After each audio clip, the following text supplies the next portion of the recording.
In today's session, we are going to talk about Django models. Django models क्या होते हैं, क्यों use होते हैं, किस तरीके से हम उन्हें यूज करते हैं बेसिकली। एक साइट के अंदर सबसे इंपॉर्टेंट पार्ट होता है उसका डेटाबेस का।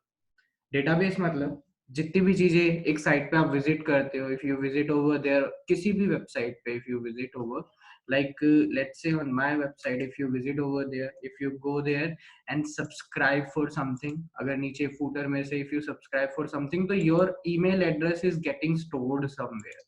आपका ईमेल एड्रेस जो है, जो भी आपने प्रोवाइड कराया है, वो कहीं ना कहीं स्टोर हो रहा है। ओके, सो स्टोर हो रहा है, डेफिनेटली परमानेंट पर्पस के लिए स्टोर हो रहा है, और जब वो परमानेंटली स्टोर हो रहा है तो वो एक्चुअली या तो फाइल सिस्टम को फॉलो करते हुए स्टोर हो सकता है या डेटाबेस को फॉलो करते हुए स्टोर हो सकता है।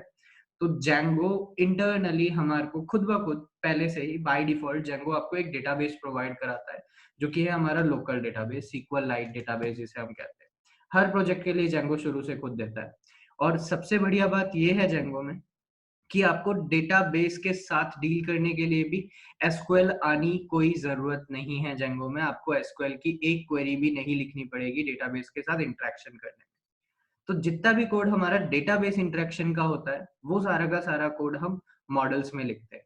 Models, let me create a new project over here. So first of all Django works अपना एनवायरनमेंट एक्टिवेट करते हैं, और एनवायरनमेंट एक्टिवेट करने के बाद let me create a project over here. Let's say Django admin start project, and I'm calling it model project. Okay, so wait for a while. If everything goes well, no error will be prompted onto the screen and you will get your model, yeah, your project created. So my project is created now. I will route to my project directory and open up the code, VS Code over here. Okay, meanwhile अब हमारे को और भी कुछ operations perform करने हैं, just because a blank project is good for nothing. So we'll have to create the application. So Python manage.py start app. Okay, start app, and I am naming it model app. Okay, model app, model project. Wait for a while. If everything goes well, you will not get any error. So now we have our project and our application too.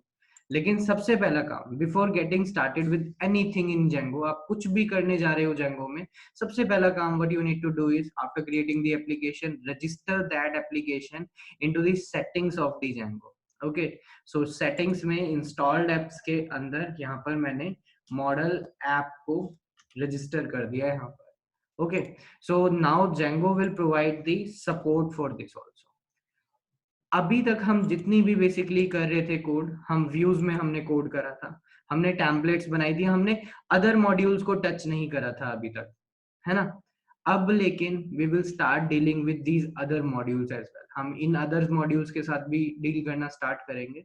Views अभी over नहीं हुए हमारे, लेकिन model से भी थोड़ी सी introduction अब आगे आने वाले क्लासेस में आपकी यूज होगी।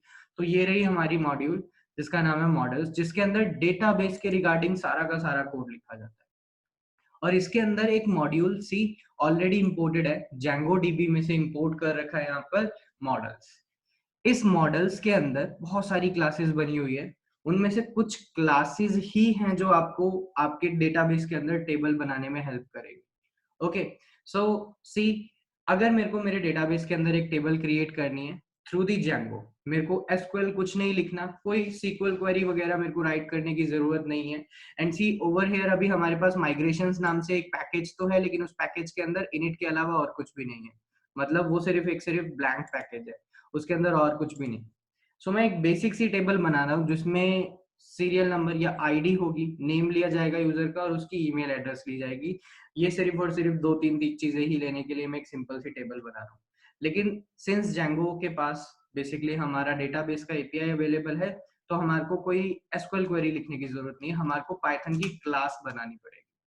अपनी टेबल का बेसिकली अपने मॉडल का जो भी नाम रखना चाहते हो वो मैंने यहाँ पर रखा। So I'm calling it details model. मैंने इसे डिटेल्स मॉडल बोल दिया। ओके, सो इस डिटेल्स मॉडल को चाइल्ड होना नेसेसरी है। इस मॉडल्स क्लास के अंदर एक क्लास अवेलेबल है मॉडल, इसका चाइल्ड होना इसको नेसेसरी है। अगर ये इसका चाइल्ड होगा तो ही इसको जेंगो एक टेबल के इक्विवेलेंट कंसीडर करेगा, अदरवाइज इसे एक नॉर्मल क्लास मारेगा। तो इस मॉडल, ये जो भी आप क्लास बना रहे हो मॉडल क्लास, इसको मॉडल्स मॉड्यूल के अंदर एक मॉडल क्लास है, उसका चाइल्ड होना नेसेसरी हो। इसके बाद आप कौन कौन सी फील्ड्स इसमें बनाना चाहते हो। सो लेट्स से नेम, मेरे को एक नेम क्रिएट करना है। अब नेम सीक्वल में आप लिखते थे कि नेम टेक्स्ट टाइप का होगा इसके अंदर, या वेर कैर होगा, इतने कैरेक्टर्स अलाउड होंगे, ब्ला ब्ला, ये सब कुछ लिखते थे आप। लेकिन यहाँ पर आपको वो सब लिखने की जरूरत नहीं है। यहाँ पर आपको फील्ड्स दे रखी है जेंगो ने बहुत सारी, उनमें से ये क्या है, कैर फील्ड। जो कैर फील्ड है हमारी, वो बेसिकली इक्वल्स टू है हमारे लिए किसके, हमारे सीक्वल में जो हम वेर कैर लिखते थे उसके। मैक्सिमम लेंथ दे रखी है हमने कि इसके अंदर मैक्सिमम कितनी लेंथ का अल्फाबेट डाला जा सकता है, दैट इज दिस, कि इतनी लेंथ का ही अल्फाबेट इसके अंदर मैक्सिमम इंसर्ट करा जा सकता है, इसके अलावा और कुछ इंसर्ट नहीं करा जाएगा। So totally Python code we are writing, और ये ही कोड हमारे लिए डेटाबेस के अंदर टेबल क्रिएट करेगा। Okay, totally Python code I am like writing. इसके बाद यहाँ पर आप इसे और भी आर्ग्यूमेंट्स दे सकते हो कि डिफॉल्ट क्या रहेगा, कि अगर यूजर ने नहीं दी इसको वैल्यू तो क्या डिफॉल्ट रहेगी इसकी value, let's say no value. यहाँ पर मैंने बोल दिया कि अगर कुछ भी नहीं दिया यूजर ने तो no value will be return into that column. Okay, उस कॉलम के अंदर नो वैल्यू रिटर्न हो जाएगा। इसके बाद मैंने एक फील्ड बनाई यहाँ पर ईमेल। ईमेल को भी यहाँ पर हमारे पास अवेलेबल है ईमेल फील्ड। अब कैर फील्ड और ईमेल फील्ड में ये डिफरेंस है कि ईमेल फील्ड पे खुद ब खुद ईमेल का जो रेजेक्स होता है, रेगुलर एक्सप्रेशंस होता है, वो खुद ब खुद चेक हो जाएगा। तो अगर आप ईमेल के अलावा कुछ और डालोगे इस ईमेल फील्ड में तो वो एक्सेप्ट ही नहीं करेगा, क्योंकि जेंगो के अंदर ये ऑलरेडी हो रखा है। सो मैक्सिमम लेंथ कितनी रखना चाहते हो वो यहाँ पर दो, and the default value, और I personally recommend to provide default value for each and every single। यहाँ पर हम जितने भी ये वेरिएबल्स बना रहे हैं ना, स्टैटिक वेरिएबल, ये टेबल के अंदर हमारा एक एक कॉलम रिप्रेजेंट करने वाला है। ओके, सो डिफॉल्ट, और यहाँ पर मैंने बोल दिया नो ईमेल, ये हमारी डिफॉल्ट वैल्यू। अभी फॉर नाउ मैं एक छोटी सी ही टेबल क्रिएट करना चाहता हूँ, तो ये हमने कोड लिख दिया है, अपना मॉडल राइट कर दिया है, जिसको हम बेसिकली डेटाबेस के अंदर एक टेबल की तरह यूज करने वाले हैं। ओके, यहाँ तक क्लियर है गाइस सबके लिए, कोई दिक्कत तो नहीं है यहाँ तक किसी को भी?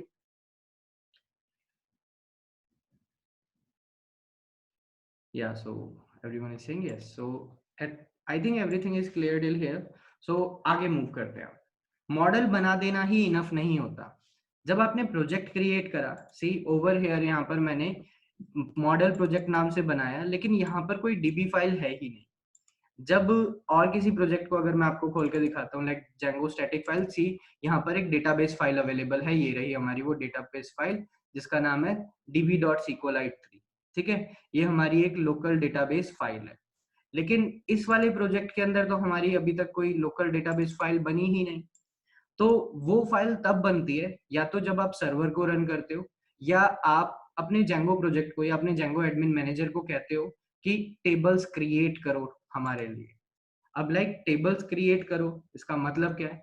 याद होगा गाइस, जब हम अपने प्रोजेक्ट को रन करते थे, पाइथन manage.py रन सर्वर, हमने जस्ट यही लिखा पाइथन manage.py रन सर्वर, और डेफिनेटली हमारा प्रोजेक्ट भी रन हो जाएगा।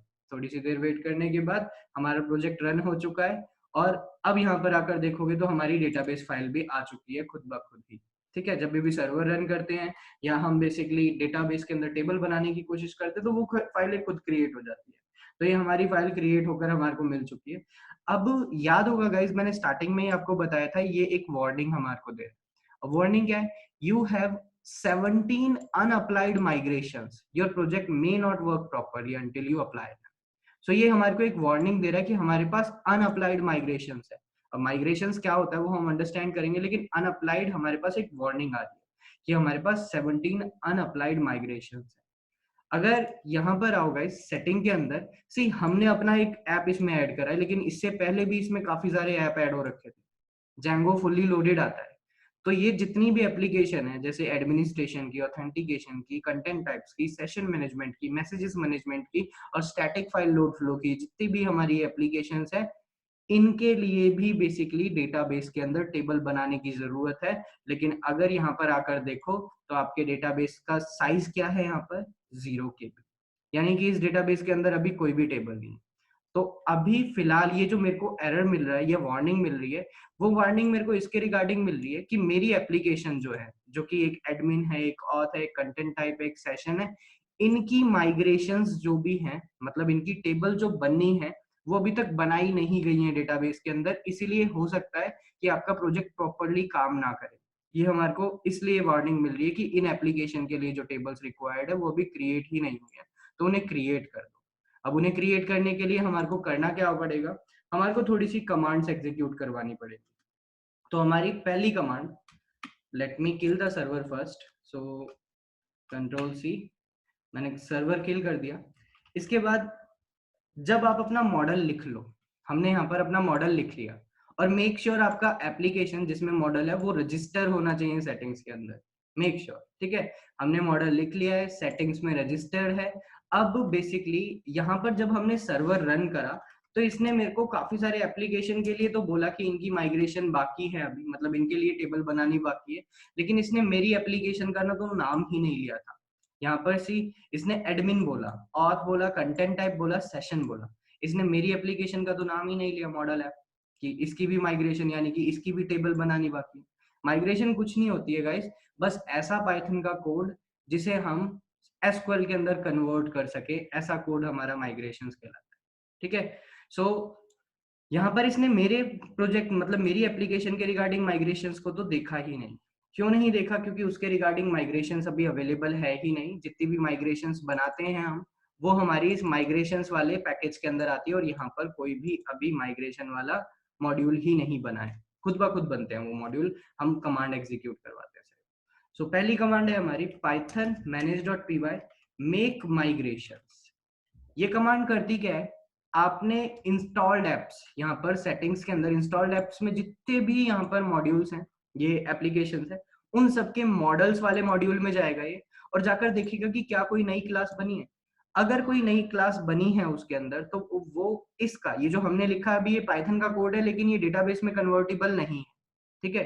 तो माइग्रेशंस, वो जो हमारा मेक माइग्रेशन कमांड है वो करेगा क्या, इस कोड का इक्विवेलेंट कोड बनाएगा जो कि डेटाबेस में कन्वर्टेबल होगा। मतलब इस कोड को पहले वो माइग्रेट करेगा, यानी कि ऐसे कोड में बदलेगा जो कि डेटाबेस के कोड में बदला जा सके, जो कि सीक्वल लैंग्वेज के कोड में बदला जा सके। इस कमांड की हेल्प से ये होगा, और ये सारी एप्लीकेशंस के साथ होगा। तो ये जो भी ऑर्डर में यहाँ पर चीजें रखी हुई है, लाइक एडमिन है पहले, फिर पहले एडमिन में जाकर ढूंढा जाएगा, फिर ऑथ में ढूंढा जाएगा, और फिर कंटेंट टाइप्स में जाकर ढूंढा जाएगा, और if you wish then you can find them also, कि आप जैसे इसमें लिखा हुआ है Django ऐप कॉन्ट्रिब एडमिन, इसके अंदर भी डेफिनेटली आपके पास मॉडल्स अवेलेबल है। कहाँ पर होंगे वो, जहाँ पर हमारा एनवायरनमेंट है, सी हमारा एनवायरनमेंट कहाँ पर है, Django वर्क्स के अंदर लिब के अंदर साइट पैकेज के अंदर Django।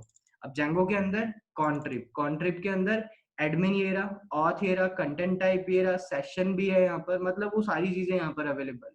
तो एडमिन के अंदर सी यहाँ पर बहुत सारी फाइल्स अवेलेबल है, और मॉडल्स भी है, models.py फाइल भी अवेलेबल है यहाँ पर। इसको अगर ओपन करोगे तो इसके अंदर काफी सारी मॉडल क्लासेस भी बनी हुई है, ठीक है।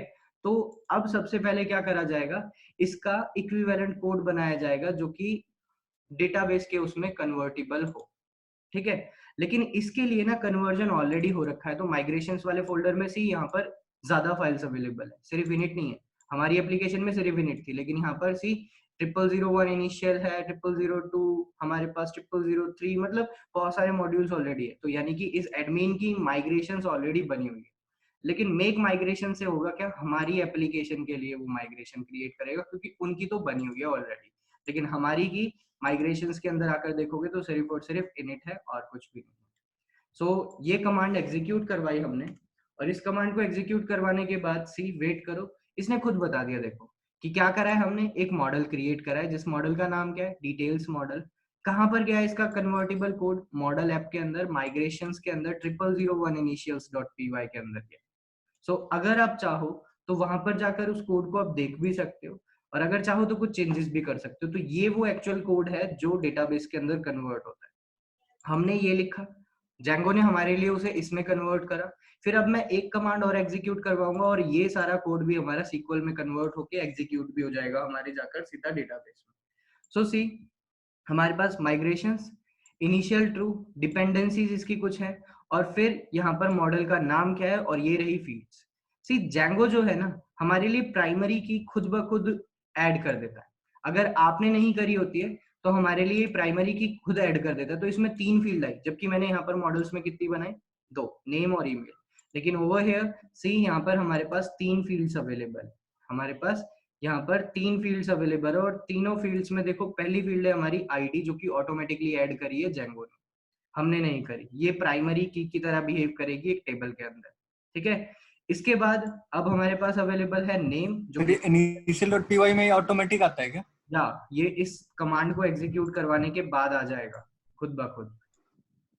ओके, कमांड को एग्जीक्यूट करवाने के बाद खुद ब खुद आ जाएगा। अगर चाहो तो कोई चेंजेस यहाँ पर कर सकते हो। और ये नेम और ये ईमेल, ये हमारे डेटाबेस कन्वर्टिबल कोड है सारा का सारा, तो इन्हें हम माइग्रेशन फाइल्स कहते हैं, ठीक है। ये हमारी माइग्रेशन है। और अब अगर जाकर आप सर्वर को रन करोगे, like let's go over there, और अगर मैं अब सर्वर को मेरे रन करता हूँ तो मेरे को 17 पहले अनअप्लाइड माइग्रेशन दिखा रहा था, अब मेरे लिए 17 से ज्यादा होंगे, यानी कि 18 अनअप्लाइड माइग्रेशंस अब मेरे को इसे शो करना चाहिए। What it is showing 18 unapplied migrations, क्योंकि एडमिन ऑथ वगैरह की माइग्रेशन फाइल्स ऑलरेडी बनी हुई थी, मॉडल ऐप की नहीं थी जो कि मैंने बना दी। तो अब now it is saying 18 unapplied migrations, मतलब जो भी माइग्रेशन फाइल्स हमारी अवेलेबल है उनके लिए डेटाबेस में टेबल बनाना बाकी है। अब डेटाबेस के अंदर टेबल बनाने के लिए हमारे को क्या करना होगा, सी ओवर हेयर वापस से अपने प्रोजेक्ट पे चलते हैं और प्रोजेक्ट के अंदर हमारे पास wait for a while, so model project, यहाँ पर हमारा डेटाबेस अभी भी 0 KB का है, यानी कि इसके अंदर कुछ भी नहीं है। और मैं इसे डीबी ब्राउजर के अंदर ओपन करके दिखाता हूँ गाइस आपको कि इसके अंदर अभी डेटाबेस के अंदर एक्चुअल में कुछ भी नहीं है। So where is that DB browser, DB ये रहा। सो डीबी ब्राउजर ये एक छोटी सी एप्लीकेशन है कि, ठीक है, जिसकी हेल्प से हम लोकल डेटाबेसेस को एक्सेस करके देख सकते हैं, उनके अंदर का कंटेंट देख सकते हैं, इवन चेंज भी कर सकते हैं।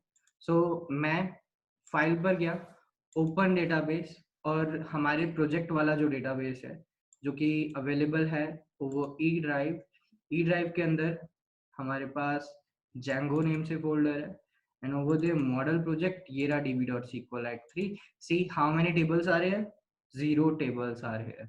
ओके, यहाँ पर आया मैं वापस से अपने डॉस पे और एक कमांड एग्जीक्यूट करवाई जस्ट मैंने, पाइथन manage.py migrate। ये कमांड क्या करती है, जितनी भी माइग्रेशन फाइल्स आपकी बनी हुई है, जितनी भी एप्लीकेशंस है, उन सारी एप्लीकेशन की माइग्रेशन फाइल्स को एसक्यूएल में कन्वर्ट करती है और एग्जीक्यूट करवा देती है। सो जस्ट एंटर दबाया, वेट फॉर अ व्हाइल, आपको स्टेटस दिखा रहा है ये कि किस किस एप्लीकेशन की माइग्रेशन इसने अप्लाई करी है। सो सी इसने कौन कौन से ऐप के लिए करी है, एडमिन के लिए, ऑथ के लिए, कंटेंट टाइप्स के लिए, मॉडल ऐप के लिए, यानी कि हमारे के लिए भी करी और सेशन के लिए भी। तो पहली माइग्रेशन कंटेंट टाइप्स की थी, फिर ऑथ की, फिर एडमिन की, फिर कंटेंट टाइप्स की, फिर ऑथ की, और सेकंड लास्ट हमारी है जो हमारी कस्टम वाली है। और अगर अब आकर यहाँ पर अपने इसका साइज देखोगे तो C132 KB इसका साइज हो चुका है इस डेटाबेस का, यानी लोकल डेटाबेस है, इसके अंदर टेबल भर चुकी है, तो ये ग्रो कर चुका है। और अगर मैं अब इसे री ओपन करूँ इसके अंदर अपने डेटाबेस को, लेट्स से ये रहा मेरा डेटाबेस, री ओपन करा मैंने इसे, तो सी टेबल्स कितनी है इसके अंदर, 12 टेबल्स है। ओके, जो टेबल का नाम बाय डिफॉल्ट जाता है ना, वो नाम जाता है आपके मॉडल ऐप, यानी कि आपने जो भी अपने मॉडल क्लास का नाम रखा था और आपके एप्लीकेशन का नाम जुड़ा हुआ होता है। सो ये हमारे जो हमारी बनाई हुई टेबल है वो ये है। इसे मैं ब्राउज भी कर सकता हूँ, तो सी आईडी नेम ईमेल, इसका नाम क्या आया है, इसमें खुद ब खुद इसने नाम रखा है model app underscore details model, ठीक है, model app underscore details model, इसने खुद ब खुद इसका नाम रख लिया है, जस्ट दैट्स इट। ओके, अगर चाहो तो हम ये सारी फर्दर इंफॉर्मेशन, ये सारी चीजों को भी हम एडिट कर सकते हैं। इन चीजों को एडिट करने के लिए हमारे को, हमने जो अपना मॉडल बनाया है, एक बात की आदत डाल लो आप, जब कभी भी आप मॉडल्स के अंदर यानी कि models.py के अंदर एडिटिंग करो तो आपको 2 कमांड एग्जीक्यूट करवाना उसके बाद नेसेसरी हो जाएगा। पहली कमांड मेक माइग्रेशन, दूसरी कमांड माइग्रेट। इस क्लास के अंदर ही एक क्लास बनानी होती है आपको, जिस क्लास का नाम हमेशा मेटा होगा। ओके, इस मेटा क्लास के अंदर हम और फर्दर इंफॉर्मेशन इसे प्रोवाइड कर सकते हैं। तो उनमें से एक मेजर इंफॉर्मेशन जो अभी मैं आपको बताने वाला हूँ वो है हमारा डीबी नेम, डीबी टेबल, यानी कि डेटाबेस के अंदर अभी इसने टेबल का नाम खुद ब खुद रख लिया, और वो टेबल का नाम रखा है इसने मेरी एप्लीकेशन का नाम अंडरस्कोर मेरी मॉडल क्लास का नाम, खुद ब खुद इसने पिक करा। लेकिन मैं कुछ और देना चाहता हूँ, मैं चाहता हूँ वो डिटेल्स मॉडल ही नाम रहे इसका। सो डिटेल्स टेबल बोल रहा हूँ या मैं लेट्स से डिटेल्स टेबल, मैं इसे डिटेल्स टेबल बोलना चाहता हूँ, तो ये डिटेल्स टेबल ही जाएगा। लेकिन सिंस मैंने मॉडल्स के अंदर चेंजेस करे हैं तो मेरे को दो कमांड एग्जीक्यूट करवानी पड़ेगी। पहली command Python manage.py make migrations. Okay, अब मेक माइग्रेशंस अगर मैं अप्लाई करता हूँ तो वो सारी एप्लीकेशन के अंदर जाकर ढूंढेगा, लेकिन सारी एप्लीकेशंस में थोड़ी ना मैंने चेंजेस करे, मैंने तो मेरे एक ही एप्लीकेशन में चेंजेस करे। तो मैं इसे बता सकता हूँ कि सिर्फ एक ही ऐप के अंदर जिसका नाम है मॉडल ऐप, सिर्फ इसके अंदर ही चेंजेस के लिए लुक करा जाए, औरों में ना लुक करा जाए, तो ये वेस्ट ऑपरेशन परफॉर्म होने से बचा लेगा। और सी, इसने वो चेंज डिटेक्ट कर लिया, रीनेम करा गया टेबल को for details model to details table, इसको रीनेम करा गया। सो माइग्रेशन अप्लाई हो चुकी है। अब वहां पर जाकर देखोगे तो इनिशियल के बाद हमारे पास एक और आ चुकी है 0002 ऑटो अप्लाई करके यहाँ पर माइग्रेशन ऑल्टर मॉडल टेबल, और ये रही पहले वाला नाम जो था, और अब बदल के नाम क्या कर दिया है उसका, डिटेल्स टेबल। सो हमारी एक और माइग्रेशन फाइल बनकर आ चुकी है यहाँ पर। और ये जितनी बार भी आप माइग्रेशन अप्लाई करोगे आपके लिए बनेंगी, इनको डिलीट भी कर दो, ये जेंगो खुद बना लेगा, ठीक है, क्योंकि तो पहले एक मेरे को ये पूछना है कि जितनी टेबल हम क्रिएट करेंगे उतनी टेबल, ये नई टेबल बनती जाएंगी थ्रू पाइथन? हाँ, थ्रू डी जेंगो, जेंगो के एपीआई के हाँ, थ्रू। जेंगो के एपीआई के थ्रू। ओके। सो पाइथन manage.py माइग्रेट, और सेम अब जब औरों की टेबल बनी हुई है तो मेरे को एक ही ऐप के थ्रू करने हैं ना, सिर्फ एक ही ऐप के लिए चेंजेस देखने हैं, तो मैंने मॉडल ऐप भी लिख दिया यहाँ पर। Enter, wait for a while, apply कर दी इसने वो सेकंड माइग्रेशन फाइल जो हमारी बनी थी। अब अगर मैं यहाँ पर आता हूँ and if I refresh it out, so see हमारी टेबल का नाम क्या हो चुका है, डिटेल्स टेबल। हमारी टेबल का नाम बदल के डिटेल्स टेबल बन चुका है, ठीक है।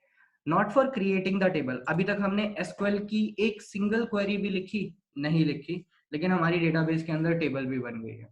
हमने एक सिंगल क्वेरी भी नहीं लिखी और हमारी डेटाबेस के अंदर टेबल भी बन चुकी है। और सेम वे में मैं इसके अंदर डिटेल्स डाल भी सकता हूँ, इसके अंदर से डिटेल्स निकाल भी सकता हूँ बिना एसक्यूएल लिखे। सो आज हम थोड़ा सा वेब ब्राउजर तक नहीं जाने वाले, आज हम ये डॉस यानी कि शेल को ही यूज करेंगे। जो कोड मैं यहाँ पर लिखूंगा वो सारा का सारा कोड आप अपने व्यूज के अंदर राइट करोगे, या मैं भी राइट करवा कर दिखाऊंगा। सो अब हम उस टेबल के अंदर कुछ इंजेक्ट करते हैं, कुछ चीजों को डालते हैं। So Python manage.py shell, directly Python लिखकर अगर आप एंटर कर दोगे तो वो तो ओपनली आपके इस एनवायरनमेंट में पाइथन का शेल चालू हो जाएगा। लेकिन अगर मैं पाइथन manage.py शेल लिखता हूँ तो होगा क्या बेसिकली कि हम मेरे इस पर्टिकुलर प्रोजेक्ट के लिए हमारा शेल रेडी होगा, हमारा शेल लॉन्च होएगा किसके लिए, मेरे इस पर्टिकुलर प्रोजेक्ट के लिए। सो वेट, अब ये जो शेल खुला है हमारा इंटरेक्टिव कंसोल, ये मेरे इस प्रोजेक्ट के लिए खुला है। तो मैं यूं मान लो, मैं अब जिस तरीके से ये जो मेरा प्रोजेक्ट है मैं यहाँ पर अवेलेबल हूँ, ऑलरेडी मैं इस लोकेशन पे हूँ।